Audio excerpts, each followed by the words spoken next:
Welcome back to DOULA-LA, intimate conversations with the world's most well-known doulas. I'm your host, Tanya Malcolm, and I'm pretty excited to introduce today. I've got Gena Kirby on the line. Welcome, Gena. How are you?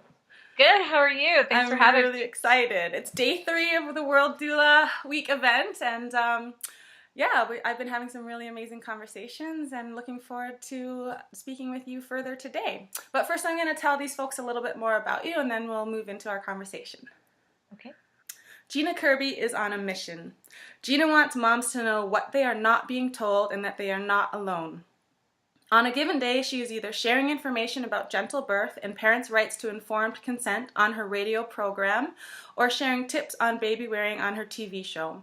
She may be blogging about the newest information on VBACs, vaginal birth after cesarean, or writing about nonviolent parenting for a local magazine or syndicated blog. Gena is a tireless advocate for mothers, babies, parents, and the people that love them. Gena is a doula, a childbirth educator, a Lalesh League international breastfeeding peer counselor, and a mother of 4 children under 12 years old. I am changing all the time. She served for 5 years on the board of directors of Attachment Parenting International and is the ex-president of Texans for Midwifery. She is also a founder of Autism Birth Advocates and is a member, Austin Birth Advocates, and is a member of numerous local advocacy groups. That's an awesome bio. Thanks, Gena. So we are celebrating doulas for World Doula Week. This event is for doulas, which is kind of interesting because for me, I'm usually speaking to mothers, right? So I was pretty excited to pull something together for doulas and other birth professionals. And we don't often get a chance to speak intimately about the birth room, our journeys, the conversations you have when you're speaking with other doulas, right? We're always speaking about advocating, right? And what we want mothers to know. So I thought it would be nice to kind of pull together and give doulas some more inspiration for this. It's a perfect time to celebrate doulas. So I usually like to start with kind of how you started your journey to birth work, and then maybe we can move into how your work has kind of branched out. Oh, well, let's see. I started on like an accident. Like I think a lot of doulas just kind of stumble into this work. I don't think you think that you want to be a doula when you're younger, although that's changing. I've been meeting a lot of like 22-year-old doulas, which is exciting. But for me, I started after I became pregnant with my second child. I had my first one in the hospital, very like typical hospital, tons of interventions, all that stuff, even though I'd gone in wanting a natural birth. And for my second child, I knew I needed to be more educated. So I took Lamaze course.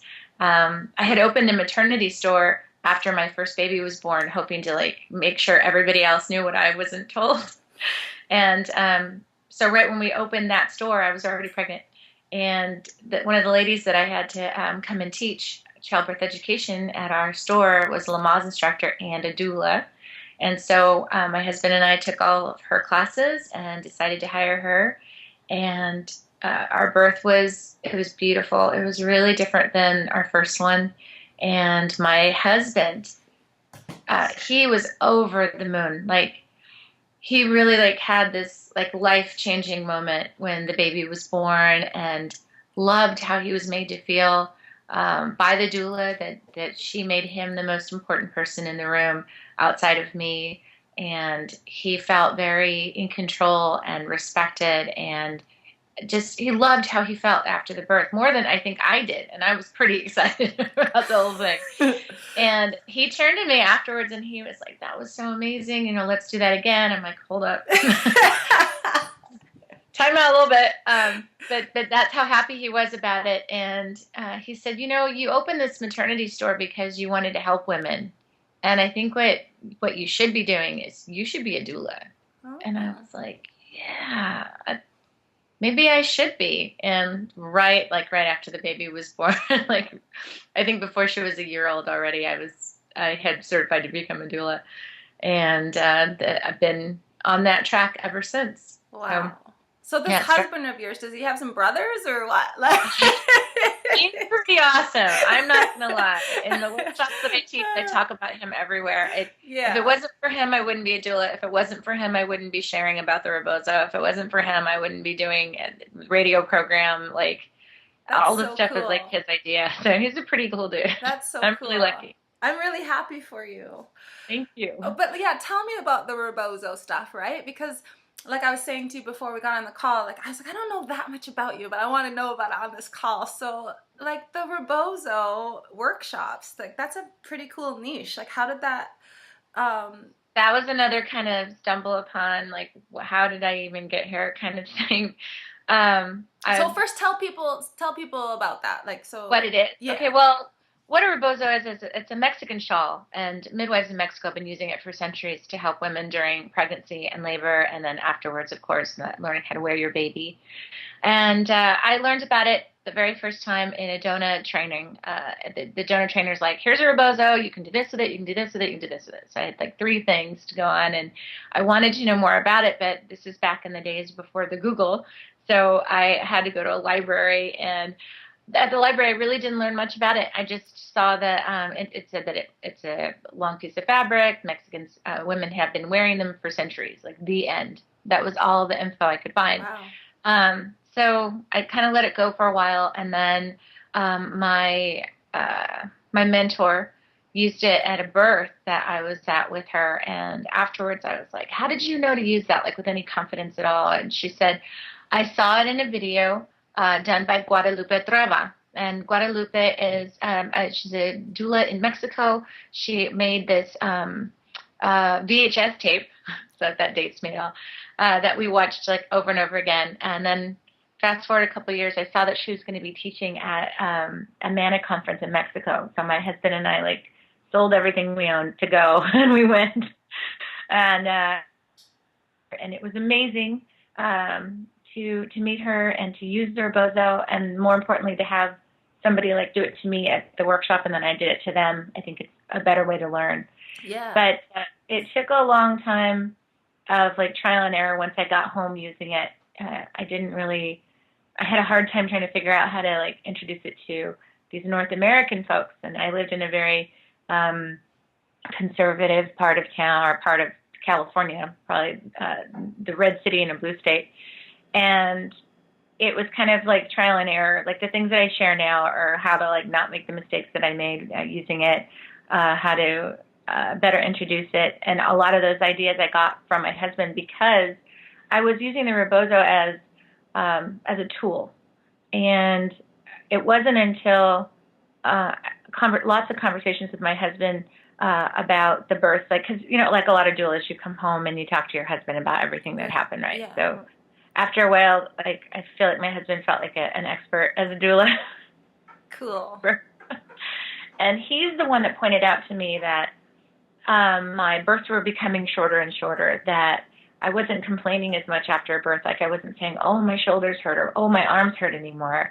And he was the one that pointed out to me that these thank you letters from my clients no longer sounded like they used to. They were always, we're so glad that you were there. We couldn't have done this without you. And you could just fill in the name and the story, and it would be like the same letter. And he's like, and now these letters are saying you brought us closer together. You saved our marriage. I never felt closer to my wife.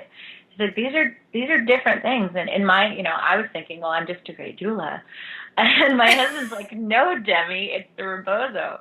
And it really took him pointing it out to me that like, oh my gosh. And so once he like made that very apparent to me, I started looking at it differently. It went from like being a tool in my bag to being something that I wore, to being something that I loved, to being something that like I respected on a whole other level. And that's how I started sharing about the rebozo. Like it wasn't, and I turned around and started teaching it. It was like this revelation in my life where I was like, holy wow, it is way more than I ever thought it was. And then it was like calling my girlfriends going, hey, do you use rebozo? You really need to use it. Let me tell you how. And then kind of going, and then it just snowballed into this madness that this is like pretty much all I do all the time now. Yeah. So that's my whole story.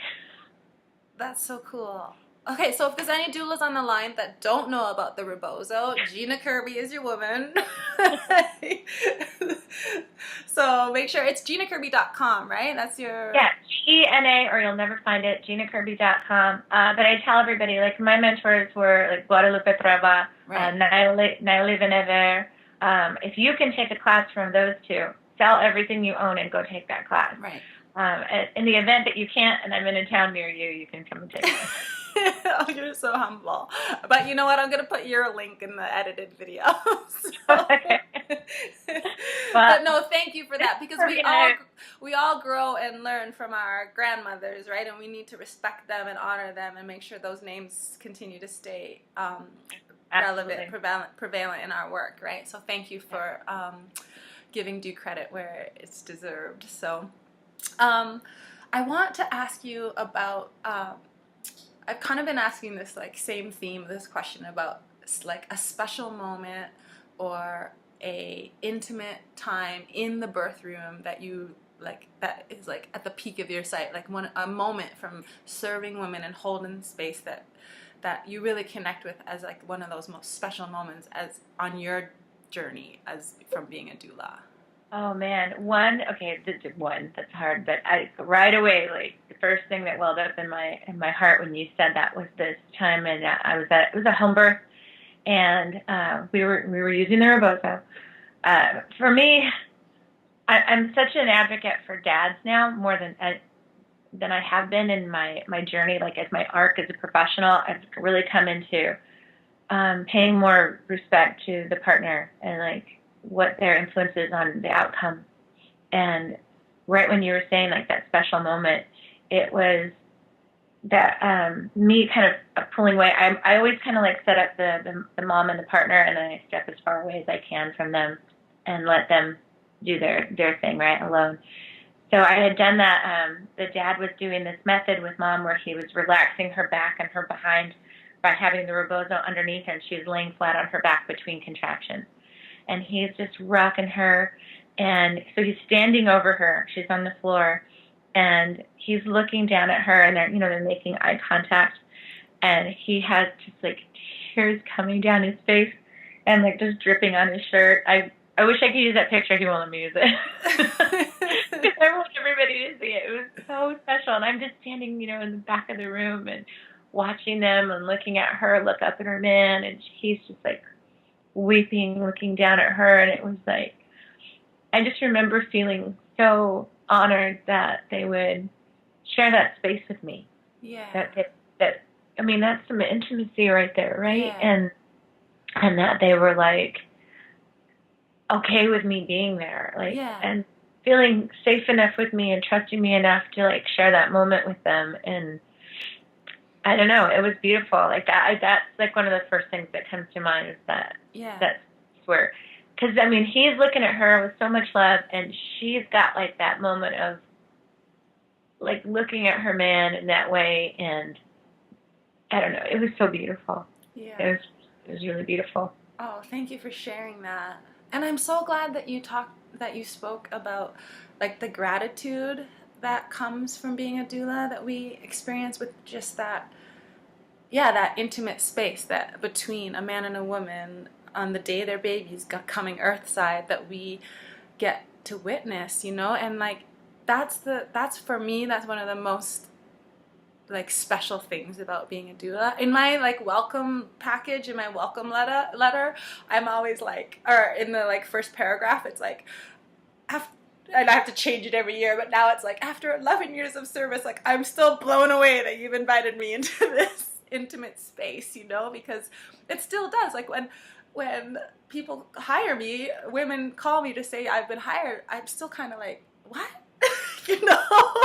Like I'm coming to your birth, and just because I know after all these, Sure, what we do is a profession. I don't ever, want to lose sight of that either, but it's an honor as well. I think if I ever stop feeling that overwhelm of just like, I am so honored to do this work, or that you would invite me to be in this space when you're having a child, like, then I need to quit. or take a break for a little bit, because it's a huge honor. It's tremendously huge. I would hope that the people who aren't professionals, who could, like a grandma or a best friend or a brother would be like, get that enormity too. Like, this is the big deal. It's not just an everyday experience. Yeah, it's awesome. I'm glad you said that, because it's huge. It's not just a job that we're doing. It's a beautiful experience.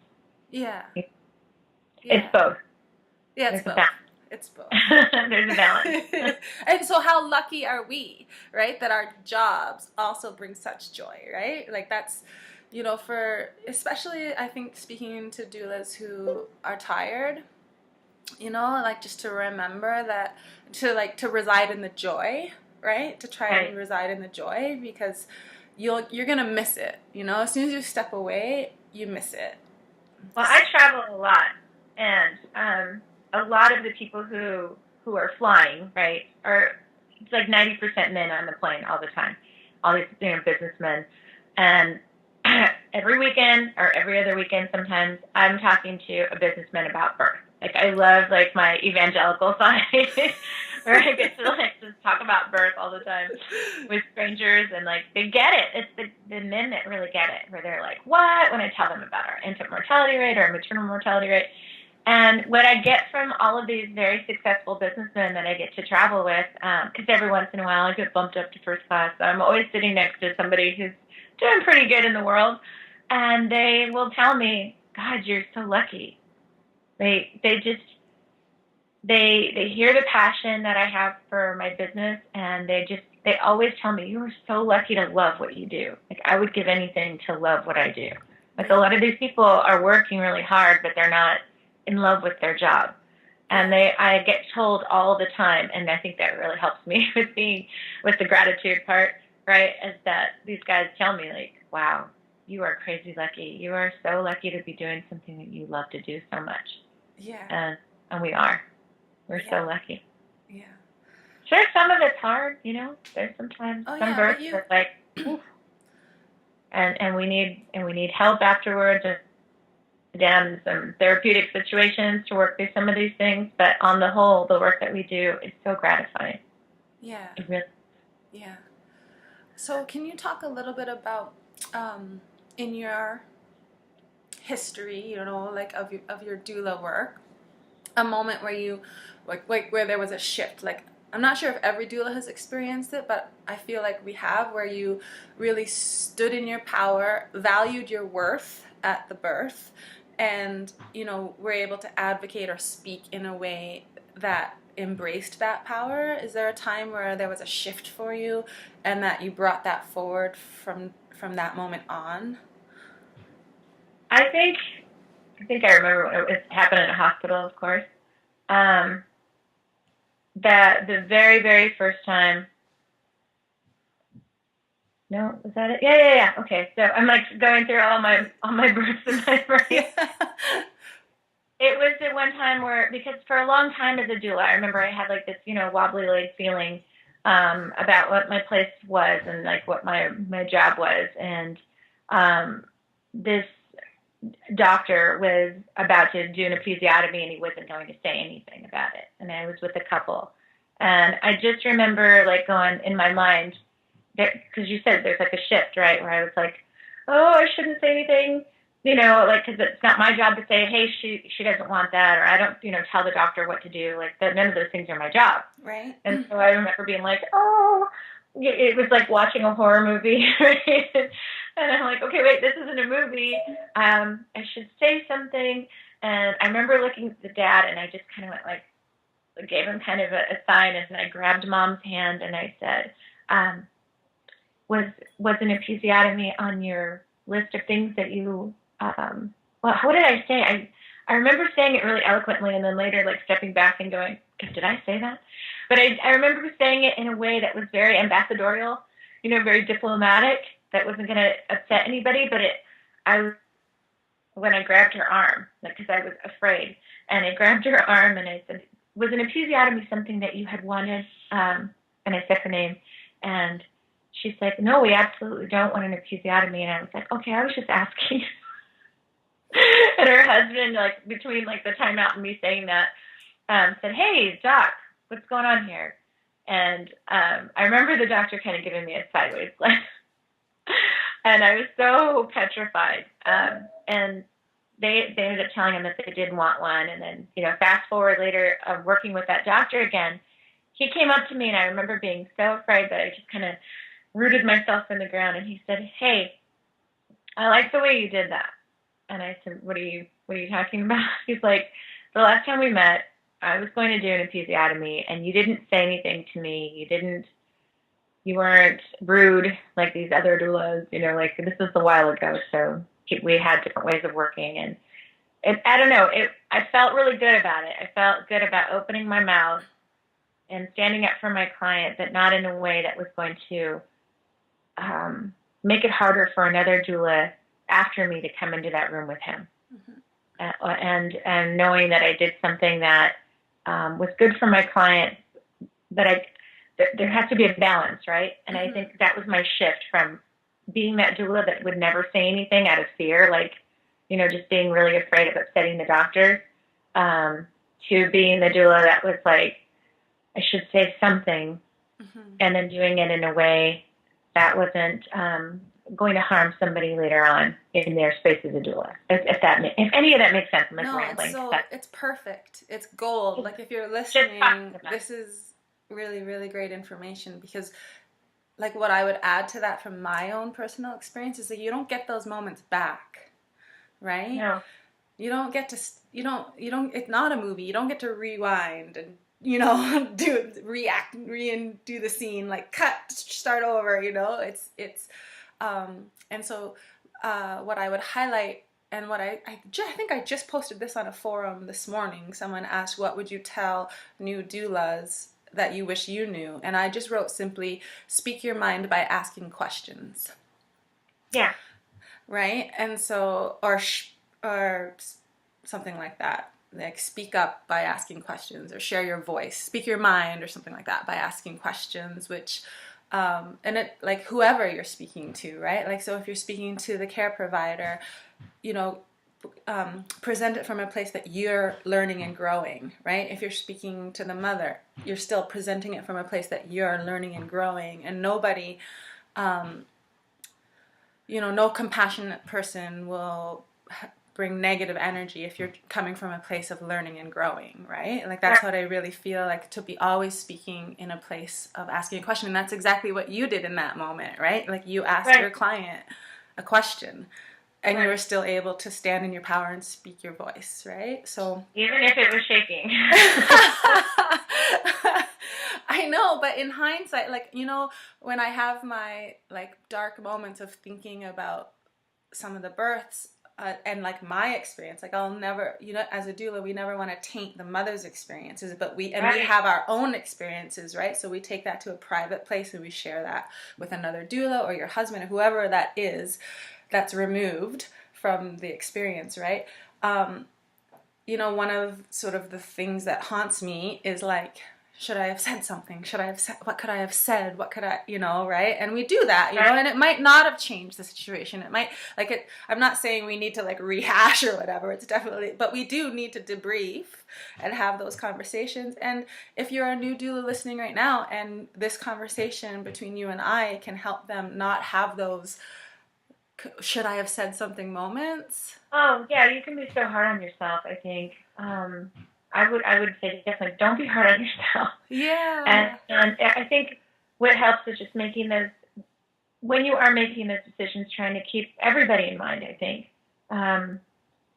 Because it's, your clients, yes, it's absolutely about them. But then think of all the thousands of women that are going to give birth in that room, in that hospital with this doctor, and, thinking about them as well. And if we are coming from a place of aggression to the hospital staff, then we're not doing those women that come behind us any favors.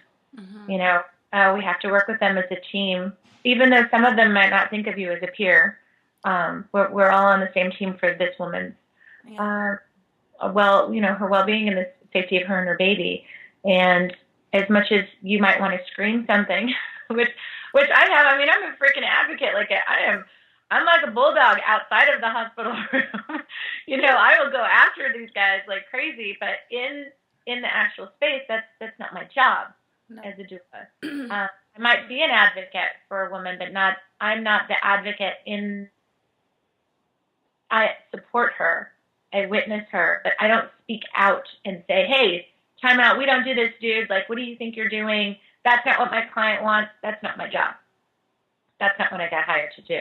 And my job is educating my clients ahead of time about these things. Sure, yeah, I'm a little sneaky where I'll be like, hey, time out, so dad knows to ask for more time and stuff, but I'm not going to be upsetting the relationship between the doctor and my client or between the doctor and future doula. Yeah. I really don't want to do that. I'm trying to think like 7 generations ahead, right? So as much as I would like to say, all kinds of things, I won't. I have to be diplomatic and ambassadorial like as a doula. I think that's the best way to go about it. That's so beautiful. Thank you for saying that, because it is my hope that there are some new doulas taking part in this event, and some of the more experienced doulas were working for you, right? Like Gena just said, like she's holding space not only for her mothers, but for you when you're in that same room, in that same space with those same care providers. And you should be keeping that in mind as you work and as your practice grows, right? That there's always that no matter what stage, we are mentors, because there's always new doulas coming in, and it's a community, and we should all respect each other and be serving in that way, right? Where we're keeping in mind the next generation. Yeah, serving each other. Oh my gosh, can we talk about that right now? Yeah, Can I get let's a do real program? For newer doulas watching, please, there's a choice that we make. We can embrace scarcity or we can embrace abundance. And I'm really hoping that new doulas will embrace abundance, because you are coming into a profession where women aren't going to stop having babies. Okay, people aren't going to stop having babies or getting pregnant and having babies. That's not going to happen. Okay, so you are in a wonderful field. It's so funny. My mom told me when I was younger that I needed to make sure that I got into a profession where things don't stop. Like, my mom's a hairdresser. She's like, people's hair always grows. Like, she's like, I'm in a good place. Yeah. My mom like really chose like abundance, right? And that's what I'm telling y'all. Women are going to keep having babies. If every single woman on the planet wanted a doula, right now we would not be even close to enough. We wouldn't be able to serve everyone. And it's coming on where women are hiring more doulas. There's enough for everybody. Make like a giant banner and put it up in your house. There is enough. There is enough for you and for me and for everybody. Don't live in a place of scarcity, because scarcity causes you to gossip about other people. It causes you to hurt other people. It causes you to say things that you can't take back. Scarcity is awful. It's an ugly place. You don't want to go down that road. Choose abundance. Abundance makes you go to a client meeting and say, hey, in your mind, I don't think I'm a good match for her. I think she would be way better off with Sally, because Sally likes doing hospital births, and I'm more of a home birthy gal. I'm gonna refer them to Sally.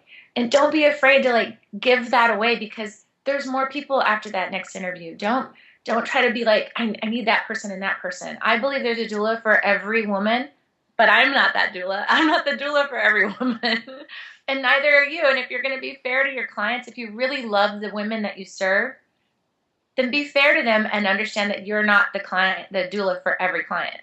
And give them away. Give them to other people, and they'll come back to you. You start giving Sally a butt ton of clients, Sally's going to do the same thing to you. Yeah. Choose to live in abundance. Ditch this whole scarcity BS. It's awful. I see it all the time on Facebook, and it doesn't serve us. Yeah. If you really love women and want to serve them, love all women, not just pregnant women with a check in their hand. Yeah. I don't know how one can be a great doula if they're not loving all women. That's I'm off my soapbox there. No, thank you. That's perfect. And I was talking about that with Rebecca Schiller earlier this week, because she said that sometimes that comes from the veteran doulas, the sort of like, this is my turf, right? So we just all doulas, right? Abundance. Let's share. Like, I think we are in such a beautiful space to to kind of like spread our wing and like take women in, right? And like other doulas and say, like, what do you need? You know? And then how awesome is it to be able to say, here's what I need, right? Yeah. Like Right. in my consult package, I have a doula directory, right? So I live in a really small community, but there's 13 doulas here, right? There's like 195 births in my community a year. And like I have like all my consults get a list of the 13 doulas in town, right? Like that's awesome. And even if I am jiving with this woman, right, when we're doing our consult, I say make sure you, because I feel pretty confident if it's a jiving she's gonna hire me anyways. But it feels really good to be able to say make sure you meet with some other doulas, Well, right? that's actually, I won't like accept a check at my interview with you. Like if you're like, oh, you're hired. I actually don't let people do that. I let them know that I will go ahead and do paperwork with you after you've interviewed 3 other doulas. You don't have to do it in person, but I at least want you to make a phone call. I really want to be sure that we're a good fit. And I'll tell you what, it does 2 things. It really does. I think only once has it ever been like where they go to somebody else.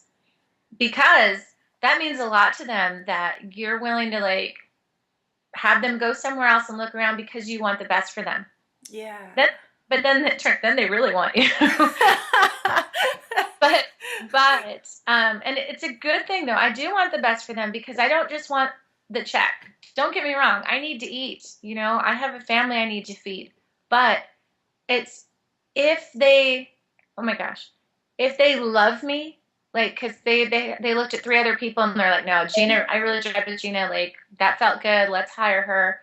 Then they love you, right? They're not just hired, committed to you. So if their birth goes away that maybe they didn't want, it has nothing to do with you. You were part of the team. They loved you so much. If they just hired you and you are just somebody who was hired and things don't go the way they wanted, that's on you. And no amount of money is worth that feeling where the client is like, this is your fault, or, you know, or they just feel cold with you afterwards. I have found that it is worth the risk to push them away to other people so that when they pick you, they really, really want you. Yeah. Like, then you guys are in a relationship. You're no longer like the help. Now you are part of the family. Yeah. It makes it different because they want you. Yeah. You know what I mean? Yeah. I want you to want me. So I don't know. That's my little trick for newer doulas. Like, try it. Cool. But you have to embrace the abundance part, right? You have to not be afraid to risk them not coming back. Yeah. But it works for me every time. I'm so glad we're having this talk. This is great. Okay, so how come doulas are doing too much? What's going on? Oh, I say they do. They do too much. They do too much. I know, because I went that route. Like, I started out, like, doing nothing because I didn't know anything, right? Like, I barely knew anything. The only births I knew about were mine. And I would just witness and be quiet and, you know, make a lot of eye contact that was loving and, like I get it, I know, but without saying anything, right? And then I started, like, getting certified here and there. And then I was just, like, doing all kinds of crap to my poor clients and talking a lot. And it was just, it's too much. It's too much. You know, those the studies that they did on doulas and how if you have a doula, you can avoid a C-section by this percentage and blah, blah, blah. You know, all that good stuff about doulas. Those women weren't certified in diddly. They were just women that were sitting there at the birth. Just them being present helped. So we've come really far away. We've gone from just witnessing and holding space to, like, Rebozoing the hell out of them and spinning their babies and doing all this stuff and, like, talking too much and massaging and essential oiling the hell out of our clients. It's like, whoa, hold up. Let's remember what being a doula is. You know, we're going back to being in that serving position, to witnessing the beauty of what's happening, to supporting. And we can do that by doing less. I think we're doing too much. I'm not saying everybody is. No. I'm just, from what I'm hearing and what I've seen a couple of times here and there, we're doing too much. I do this, I simulate a birth in my workshop. And I'm in labor, and I go, I want you to be my doula, I want you to be my partner, I want you to be my midwife. And so they come up and they do this birth with me. And a lot of times, oh man, like everybody's talking a lot. Like I'll be like, oh, and they're like, yeah, feel your baby moving down. And I'm like, I need to not be in my thinking brain. I need to not process your words. If you're talking to me, then I have to like use a part of my brain that doesn't serve me giving birth, right? So shut up. Yeah. Whatever you have to say is not that important. Unless I'm looking to you, unless I'm looking into your eyes begging you for something to say, we don't really need to talk. I think we're doing too much. Like in my Rebozo workshop, I share all kinds of stuff with you, but then I beg them, please don't overuse any of this stuff unless you get like the cosmos like enters your spirit and says, you should probably do this one thing that you learned that one time. Don't do it. Don't do it. We should be working on relaxing her and keeping her calm, and not we shouldn't be doing stuff.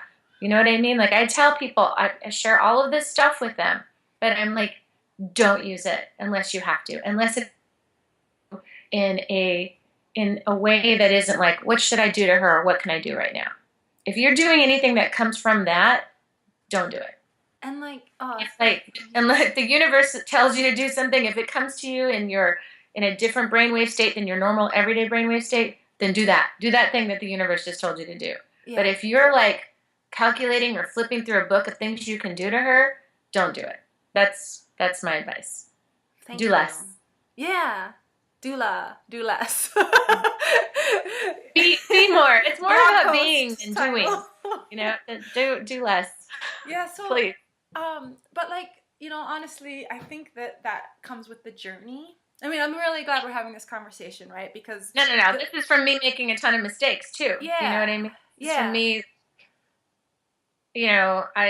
there's a lot of things I'm not proud of that I've done as a doula, and because I did, I had a mentor, but she couldn't always be at that birth with me, or she wasn't always available on the phone, and so it's trial and error. Oh, I hear my baby. Somebody's gonna come through the door any second with him. So no problem. I got one in the back. Be ready too.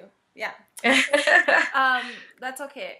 We're all. But mothers. Yeah, trial and error. But I don't think there's any harm in sharing our mistakes. So other doulas can learn from them. But I was definitely that doula that was doing a lot, for sure. And like, just quickly to say, like I talk about, like I'm a soccer mom, right? Like I have to coach, otherwise I'm the annoying parent yelling everything on the sidelines. So I might as well just coach, right? So, right. And I feel like that's how I started my doula work. Like I almost like had a whistle around my neck, like, "Okay, okay, mom, like here we go," like this coach, this birth coach, right? Right. And I really connected with that. Kind of powerful energy, right? And like, oh, now I tell dads, like, you're not a soccer dad in this moment. Like, this is like, but I only know to say that and kind of joke about it because that was me. Well, thanks for saying that. I think there's a lot of doulas out there that would like never admit that they did anything wrong ever. And I'm like, no, I should write a book. I should write a book on like, this is the doula not to be. Don't be this. Well, and no matter what you learn along the way, you're going to make mistakes. But, like, it's so funny because my birth bag used to be this, like, I don't know, like hockey size, like, satchel. I was like... Oh, I had a duffel bag. With all my tools, right? But now, and it's not to say I wouldn't use all those tools anymore, but I think the biggest thing that I've learned over serving women all these years is to observe when a shift is occurring that a tool would be helpful for. Right? Like that's like something has to happen right now. A shift. Well, see, that's you looking at her and not at your bag. Because I think a lot of doulas are like, what can I use in here? And that's where we're going towards the medical model. Right? That's where we stop being doulas and we're more like OBs. Of course, every OB. But I'm not saying that we're being like doctors, but we have the doctor mentality. The doctor mentality is like, what can we do to her to facilitate this, right? then we got to monitor the baby, and we've got to do this, and we got to make sure she's connected to IV, and we're doing all that stuff. And I know doulas don't want to hear it, and I say it at my workshops, and I kind of see a lot of arms getting crossed, right? Where I say, number one intervention, first intervention is you. You are intervention number one. You are a set of eyes observing this woman. Number one, you are the first intervention that comes into their house.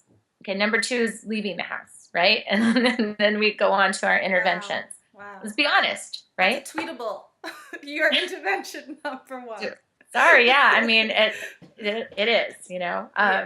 But if we think that way, then you have to think that everything that you're using on her is also an intervention. It's something outside of her. Like, she's completely capable of having this baby without you too, by the way. Yeah. She's physiologically, she can have that baby without you and without a doctor. Like, sorry. We have to stop thinking we're something special. Like, people are like, you need a doula. It's like, you need to calm down. Yeah. A doula can be very helpful for her, okay? But that baby will come out of her body without you, okay? Yeah. Don't start thinking that you're so important, okay? Because then now we're going that medical route where we're thinking, like, what can we do to her to help her? Then what you're doing now is you're not trusting that she just needs support. Yeah. Well, someone along the way said to me, like, you should learn to knit, like a birth professional, like I think it might have been Gloria LeMay. It was like, you should learn to knit. It was probably Gloria LeMay. Like that's the most important tool in your birth bag because it keeps your hands busy and like you're not like using your hands to try and if like you don't know how to knit, then sit on your hands because because just you being in the room is more than enough sometimes. Just you are a person who trusts what's happening. Yeah. You know, because she looks at you and you're like, everything's cool. Like, you're not doing anything to her, which means nothing needs to be done, which means she's still okay, which means she's still okay. That's all that means. So if you can just be that person in the room who's sitting on their hands and smiling and nodding and looking at her like, look at you, you know, without saying those words. Yeah. Or maybe gently reminding the partner, like, here, remember that one thing that we did? Why don't you do that with her right now and then step away? Cool.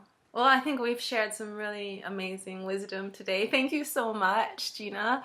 I want to, no, I do. I feel like, because usually I'm like, if you have one thing to say to like a new doula or a veteran doula, but like I feel like we just kind of came from that place of like. I don't know. I got really comfortable with you and I started preaching.